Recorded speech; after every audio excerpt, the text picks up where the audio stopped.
Panimbayas sa Kabuntagon would like to thank the following: Mr. and Mrs. Dominador Tagarda, Pastor and Mrs. Frances Aguilar, Mr. and Mrs. Emmanuel Mugot, Mr. and Mrs. Guillermo Maglente, Mr. and Mrs. Daniel Seroy, Mr. and Mrs. Belshan Chipada, Mr. and Mrs. Solomon Gibincan, Sister Beth Asenas.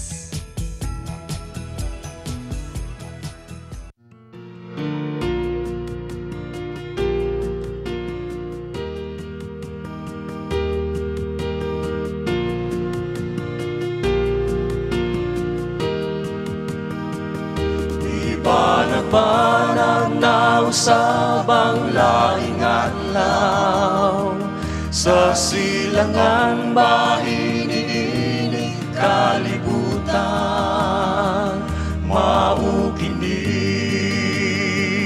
ang ilhana sa lain na usab na adlaw.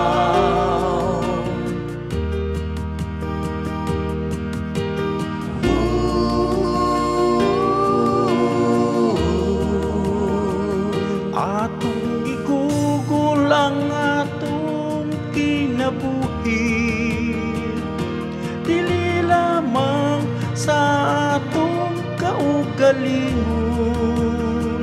kung dili sa mga tao nga gigutom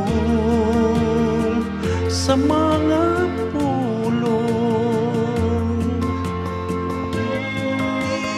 Dili lamang sa panginahanglan kundi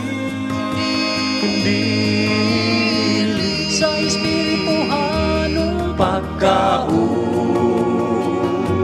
ayaw tugutin nga mula bayang mga tagna nga mataligaman mo ang imong kakuan ang pagpakaon sa gigutom nga mga kalag na ginahanglan.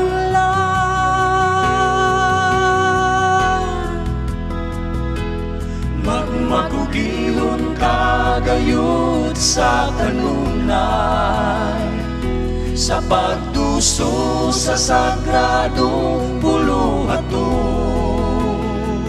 kay basin pa ulahin na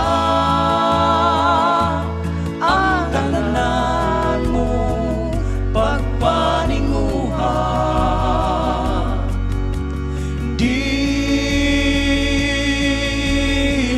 lamang sa atong panginahanglan kundi sa espirituhanong pagkaon. Dili lamang sa atong panginahanglan kundi sa espirituhanong pagkaon.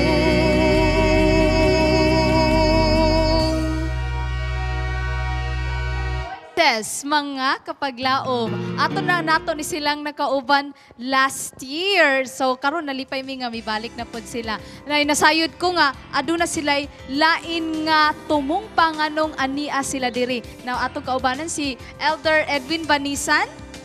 Good morning, happy Sabat sa tanan. Elder, unsa man gi inyong primary nga tumong nga naa mo karong kabuntagon? Okay, daghang salamat no. Tungod sa akong hangyo ni Ma'am Char nga doon natay event nga dako kayo nga pabuton nga dako nga kining event sa atong organisasyon. Ang atong organisasyon gitawag ni siya og SAMS. Oh, SAMS. So unsa na siyang SAMS? Philippine Society of Adventist Lay Musicians and Singers. Atong presidente ani mo si Romy Mahinay. Mindanao wide doon na natay mga 50 o sobra pa sa 50 ka mga singing groups ang membro ani. Wow. Unya NCMC wide doon na napuntay mga 25 ka mga singing groups nga membro sa atong organisasyon. Murag wa pa mi ka pa-member ani. Ah, So unsaon amo pagpa-member? ni siya nga gi-invite nako tanang mga singers nga mo-join ta tungod kay sa pagkakaroon doon na ang atong constitutional bylaws gituna na ni sa ato ang kadagkuan sa NCMC event din sa SPUC. Doon na tayo dako nga event Ma'am Love sa So unsa na siya? kuan karong supposed to be karon unta ning Abril pero na move ni siya sa bulan sa Mayo karong Mayo 8 ug 9. Okay, Gitawag May ni 8 siya ug 9. og Mindanao Wide Music Fellowship. Second, kay ang una na mo nga gibuhat nga Mindanao Wide Music Fellowship dito sa Agusan. Unya nabitingan sa organisasyon nga ang ikaduha buhaton ri CDO. Wow, so aha na possible diri ba na sa SPO? Okay, gipasalamatan ako ang provincial government ka panguluhan ni Governor Bambi Imano tungod kay nihatag siya sa ato ang mga 70 Adventist nga hatag siya panahon sa ato nga mohimo ang kini nga concert himon sa Pilay Sports Center. Thank you so much, sir. Aduna ka ba mga greetings? Okay, daghang kay salamat no. Doon natay greetings today. Number 1 akong gi-greet si Governor Bambi Imano sa iyang paghatag sa atong higayon. Ang atong presidente sa CAR si Efraim Masinas o ang tanang mga miyembro sa Mulugan Church o ang tanang sakop sa Everest Sting ilabi na ang among district pastor si Pastor Silvio Valle o sa akong asawa, Ma'am Love, Sister Jam, o akong mga anak, si Kate ug si Kai. Yes, mga kapaglaom, May 8 and 9 this year, aduna tay pagahigayunan nga Mindanao Wide Music Festival. So, ato anang pag-aatangan. Now, karon na atay pamilya nga ato ang natabangan kung unsa kini og kinsa ni sila, atong atangan karon ug atong tan-awon sa A Touch of Hope.